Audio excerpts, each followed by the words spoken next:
जनता के विकास के पैसा का हो रहा है लूट, जनता ने लगाया आरोप। जी हां, औरंगाबाद जिले के रफीगंज प्रखंड के लोहरा पंचायत के ग्राम पंचायत के मुखिया प्रतिनिधि, पीटीए, पीआरएस एवं पीओ के मिलीभगत से पंचायत के विकास का पैसा का किया जा रहा है गबन। यह आरोप वहां के लोगों ने लगाया है। औरंगाबाद जिले के गणमान्य वरीय पदाधिकारी ने किया निरीक्षण।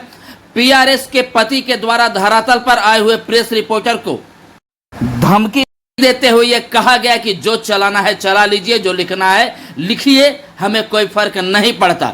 वहीं औरंगाबाद से आए वरीय पदाधिकारी के सामने ये सारी बातें आंखों देखी के रिपोर्टर आफ्ताब आलम को धमकी भरे अंदाज में कही गई। शायद उनको डर है कि कहीं उनकी सच्चाई की पोल न खुल जाए। जनता के सामने जो बिना काम किए हुए पैसा का निकासी किया गया है, कई योजनाओं से निकाल लिया गया है जो केवल पेपर पर सीमित है, कहीं इसका पोल खोल न हो जाए। इन्हीं बातों को लेकर बौखलाए हुए पीटीए एवं पीआरएस और पीओ तथा मुखिया प्रतिनिधि एवं मुखिया प्रतिनिधि के बिचौलियों सब काफी परेशान थे। कैमरे के सामने आने से सब अपना पल्ला झाड़ रहे थे और बच बचाव में लगे हुए थे। आंखों देखी के लिए रफीगंज से मोहम्मद आफ्ताब आलम की रिपोर्ट। आपने जांच किया है तो इसमें जो आपने मजदूर से भी बात किया तो इसमें आपको क्या लगता है? देखिए, मेरे द्वारा 2 योजना का जांच किया जी, जिसका डिटेल मुझे ब्लॉक से दिया गया था या मैंने काम के लाए थे जी। इसमें से मैंने 4 मजदूरों को से बात की है और उनका कहना है कि मैं दोनों योजना पर काम किया है और अभी दोनों योजना जो है अभी कंप्लेन के कारण बंद कर दिया गया है, जिसका भी मस्टरमाइजेशन 0 है। और अब ये जाँच का विषय है कि कितना योजना चलेगा कि नहीं चलेगा, कि बंद कर दी देगा और किस पर कार्रवाई होगी जी। तो जांच के बाद ही और लोकपाल की अदालत में जो सुनवाई होगी उसमें जो कंप्लेनेंट है वो भी हाजिर होंगे और मैं जांच पदाधिकारी के रूप में मैं भी वहाँ पर हाजिर हूँ। उसके बाद जो निर्णय लिया जाएगा लोकपाल की अदालत में, ये सबके लिए सर्वोपरि हो। तो जैसे कि आपने जो भी कंप्लेनर है जो आपसे मिले, आप उनसे बात किए, क्या लगता है?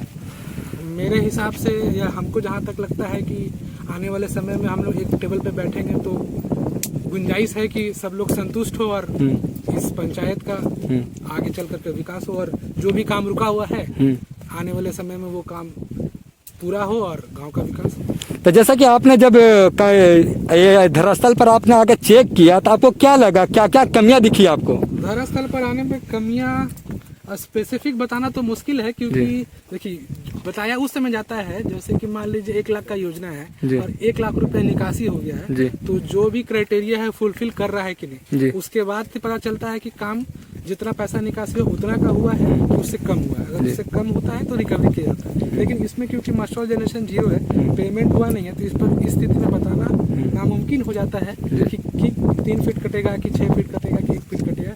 जब तक निकासी नहीं होता है पैसा का तब तक इसको एविडेंस के रूप में लाना और पूरे मानक पर यह तय करना कि संपूर्ण रूप से कंप्लीट है कि नहीं, ये बताना मुश्किल है। जैसा कि आपने जो मजदूर से जिन मजदूरों से आपने बात किया, क्या लगता है मटनी काटने वाले थे या फिर घर पे हाउस वाइफ थी?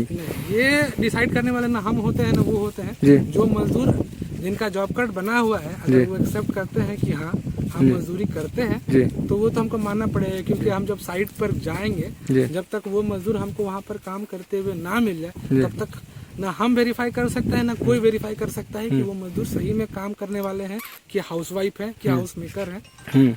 जो वो बताएंगे हम बस एक ही काम कर सकते हैं, उनका आधार कार्ड, उनका जॉब कार्ड से ये मिलान कर सकते हैं मनरेगा सॉफ्ट से कि क्या वो वाकई में मजदूर है कि नहीं। और जितना दिन वो बताएंगे एवरेज में, अगर वो बोलते हैं 30 दिन तक हम काम किए हैं, मस्टोल से जनरेट कर करके जितना पेमेंट उनका वहाँ से रिलीज हुआ होगा उसमें अगर 5% 10% का डिफरेंस होगा, तो क्योंकि वो सारे लोग उतने पढ़े लिखे नहीं हैं तो 10% का वेरिएशन हो सकता है, तो हम ये मान सकते हैं कि हम मजदूर काम करने वाले हैं, क्योंकि और उनसे हमने लिखित में भी लिया है कि वो लोग उस स्थल पर काम कर रहे हैं। अच्छा, तो आप अपना परिचय दे दीजिएगा सर। मेरा नाम प्रशांत हुआ, मैं जिला मिशन प्रबंधक हुआ, जल जीवन हरियाली मिशन। जी ठीक है सर, थैंक यू।